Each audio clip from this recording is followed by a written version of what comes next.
안녕하세요. 9월 15일 금요일 날마다 주께로 큐티 가이드 시작하겠습니다. 오늘의 본문은 로마서 8장 5절에서 11절 말씀입니다.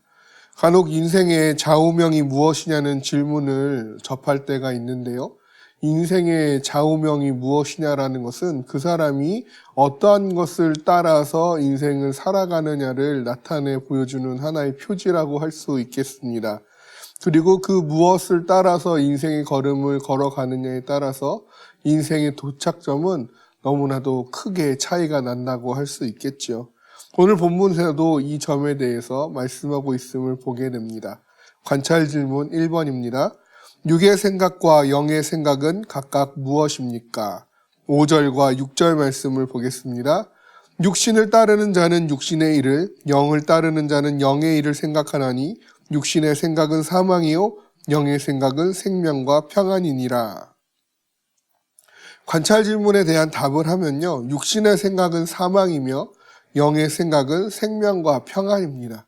그런데 여기서 우리가 주의 깊게 생각해야 하는 것은 한 사람이 때로는 육신의 생각을 하고 때로는 영의 생각을 하는 것이 아님을 기억해야 한다는 것이죠. 육신의 생각을 하는 이가 따로 있고 영의 생각을 하는 이가 따로 있는 것입니다. 이것은 완전히 다른 인격체에 대한 이야기인 것이죠. 육신의 생각을 하는 이는 육신을 따르는 것이고 영의 생각을 하는 이는 영을 따르는 것입니다. 한 사람이 육신을 따랐다가 영을 따르다가 하는 것이 아니라는 것이죠. 둘 중에 하나만을 따르게 되어 있는 것입니다. 관찰 질문 2번입니다. 우리 안에 하나님의 영이 거하시면 우리는 어디에 있습니까? 9절 말씀입니다. 만일 너희 속에 하나님의 영이 거하시면 너희가 육신에 있지 아니하고 영에 있나니 누구든지 그리스도의 영이 없으면 그리스도의 사람이 아니라. 9절 말씀에서 분명히 가르치는 것은 하나님의 영이 거하시면 육신에 있지 아니하고 영에 있다라는 것이죠. 관찰 질문 1번에서 우리가 확인했듯이 영의 생각을 하는 이는 하나님의 영이 거하는 자, 예수 그리스도를 믿는 자, 예수 그리스도를 따르는 예수 그리스도의 제자라고 이야기할 수 있습니다. 이에 반하여 그리스도의 영이 없으면 그리스도의 사람이 아니라라고 말씀합니다. 이들은 육의 생각을 하는 자이고 육신을 따르는 자입니다. 하나님을 인정하지 아니하며 그리스도를 거부한 자들이죠. 이들은 하나님과 원수가 되고요. 하나님의 말씀에 굴복하지 않을 뿐 아니라 굴복할 수조차도 없습니다. 그들의 끝은 심판이며 그들의 끝은 사망일 뿐인 것입니다. 관찰 질문 3번입니다. 하나님의 영이 우리 안에 거하시면 무슨 일이 일어납니까? 10절과 11절 말씀을 보면 또 그리스도께서 너희 안에 계시면 몸은 죄로 말미암아 죽은 것이나 영은 의로 말미암아 살아있는 것이니라. 예수를 죽은 자 가운데서 살리신 이의 영이 너희 안에 거하시면 그리스도 예수를 죽은 자 가운데서 살리신 이가 너희 안에 거하시는 그의 영으로 말미암아 너희 죽을 몸도 살리시리라 라고 말씀하고 있습니다. 몸은 죄로 죽은 것이나 영은 의로 말미암아 살아있다라는 것은 몸과 영의 이분법적 접근, 즉 몸은 악하고 물질은 악하고 영은 의롭다라는 것을 뜻하는 것이 아닙니다. 이것은 잘못된 해석입니다.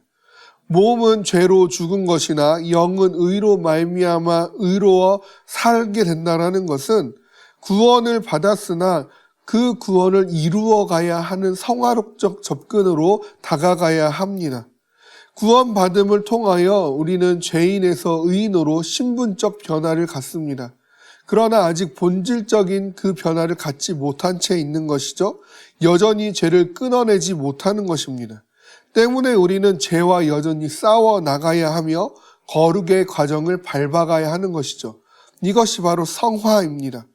죄의 영향으로 때로는 이 죄와의 싸움에서 우리는 넘어지기도 하고 실패하기도 합니다. 그러나 그리스도의 영이 우리 안에 거하시기 때문에 때때로 죄로 인하여 넘어지는 것이 우리의 영을 죄의 영으로 돌이키게 만들지 못합니다. 오히려 그리스도의 영으로 인하여 죄로 넘어지는 경우가 점점 줄어들기 위하여 애쓰는 삶을 살게 되는 것이죠.